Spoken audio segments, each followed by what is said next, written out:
Okay, so I'm going to be brief and to the point. Everyone here knows how awesome NFTs are. I've been listening all morning. There's a countless number of incredible use cases. I can stand here for 10 minutes and tell you all about the great reasons why NFTs are awesome. I don't need to do that because you've thought about this and you're convinced. You're part of the believers. But there's something wrong. The numbers are terrible. I should have updated these based on the DApp radar numbers, but we're in the same order of magnitude, 2,000 or 4,000 daily users. We keep citing the incredible results of the CryptoKitties experiment in 2017. But the number of weekly buyers or weekly purchases or average number of purchases per user, these are anemic. We've got 4 billion people connected to the internet with phones or smartphones. We have incredible IP, an incredible group of developers building really interesting applications, and we have effectively no interesting numbers of users. Why is that? This is such a great idea. Well, is it because of demand? Is it because consumers aren't interested in purchasing or collecting virtual items?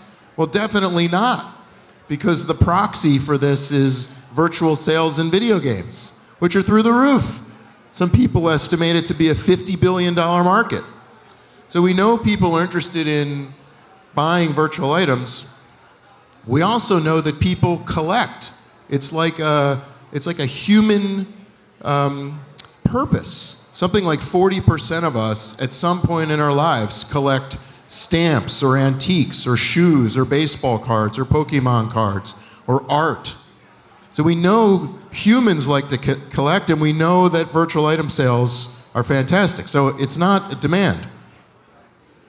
So last year, when I spoke to you about the excitement around NFT and collectibles, I said there's a bunch of things we need in order for this to become mainstream. So let's just revisit, how have we done in the last year? Have we created scalable blockchains without sharding? No. We haven't. We've not solved that problem. Have we made user-friendly purchasing for wallets and trading? No. We have not accomplished that. Still super hard to use with 12 phrases for a recovery password. Have we produced low and predictable transaction costs so developers don't have to worry about gas? No. We have not solved that. Do we have consumer-friendly ways to show off your NFTs, as easy as sharing on Instagram? No, we haven't solved that. Do we have distribution, like the equivalent of Steam for video game distribution? Not really. Do we have app stores willing to support all the great NFT apps and wallets that you're creating without any questions about cryptocurrency? No, we don't have that either.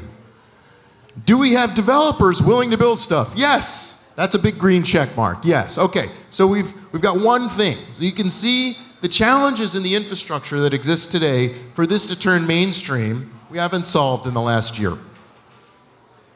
So what's coming to solve this? Well, I'm an investor in Dapper Labs. We're working on a blockchain called Flow. It's one of several different layer 1 smart contract platforms that should address the needs of developers for extremely high throughput and low latency transaction blockchains focused on consumer applications and gaming, and to do it without sharding. If you're sharding, you got challenges with composability in real time between users. I'm excited about tools like Mintbase, which make it super easy to mint NFTs. And we've seen some super exciting and creative tokenization of art and collectibles. We also have incredible IP. You saw the panel earlier with the NFL Players Association and the NBA. These are, in the case of the NBA, it's one of the largest IP franchises in the world. There are 890 million fans of basketball around the globe, and they're entering the space with a partnership with Dapper. We've seen incredible games created, and we have other sports leagues and IP showing up. So what's wrong? Well, I want to share with you a little bit of data and a point of view that you know to be true, but for some reason, we're not following this path. The Pew Research Organization did a survey of 10,000 Netflix users. And they said, why do you love Netflix? And number one was, there are no commercials. And number two was, because I can watch whatever I want to watch, when I want to watch it. So it's no longer appointment-based TV. And number three was, I can binge watch. And number four was, I like the shows.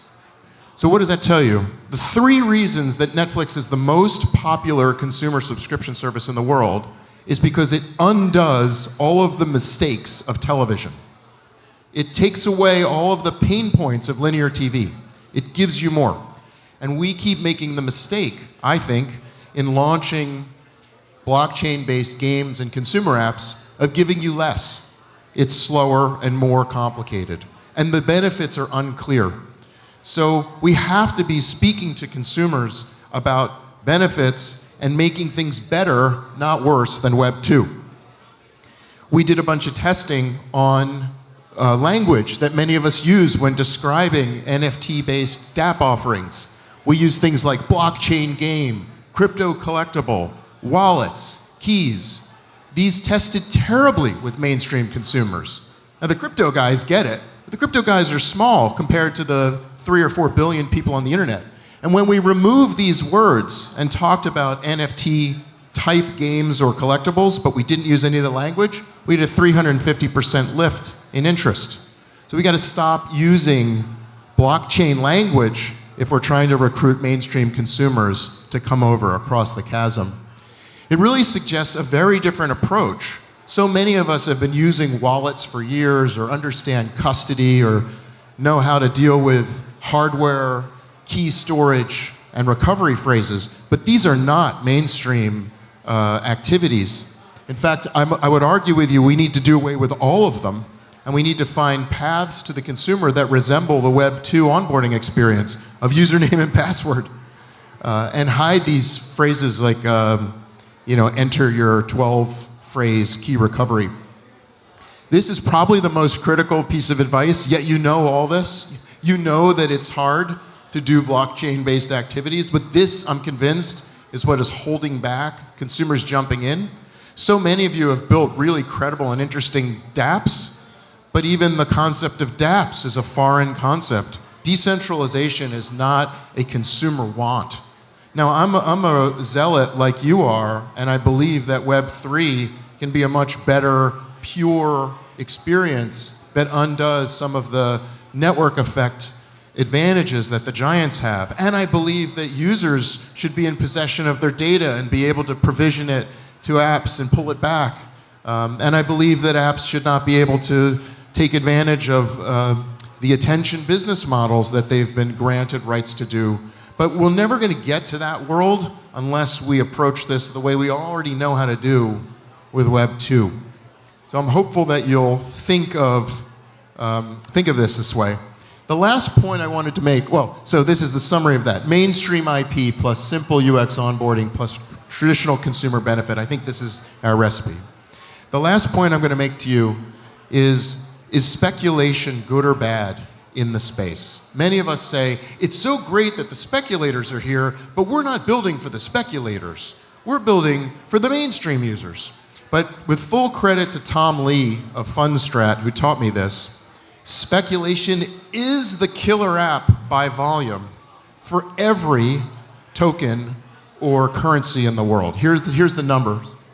The US dollar, for every dollar that is traded or used in the economy as a transaction mechanism, it is traded by speculators 96 times.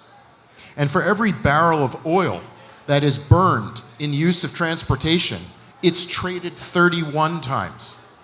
So by volume, speculation is the indication that we're doing something right. And so as you think, if you're a layer 1 smart contract platform or you're building tools around NFTs, you want to welcome speculators. In fact, the volume should be some high multiple of the number of like real users there are. It shows that there is arbitrage, efficiency, and these numbers are true in these very high multiples for basically every currency and commodity. So I leave you with that. Thank you so much for letting me speak with you today.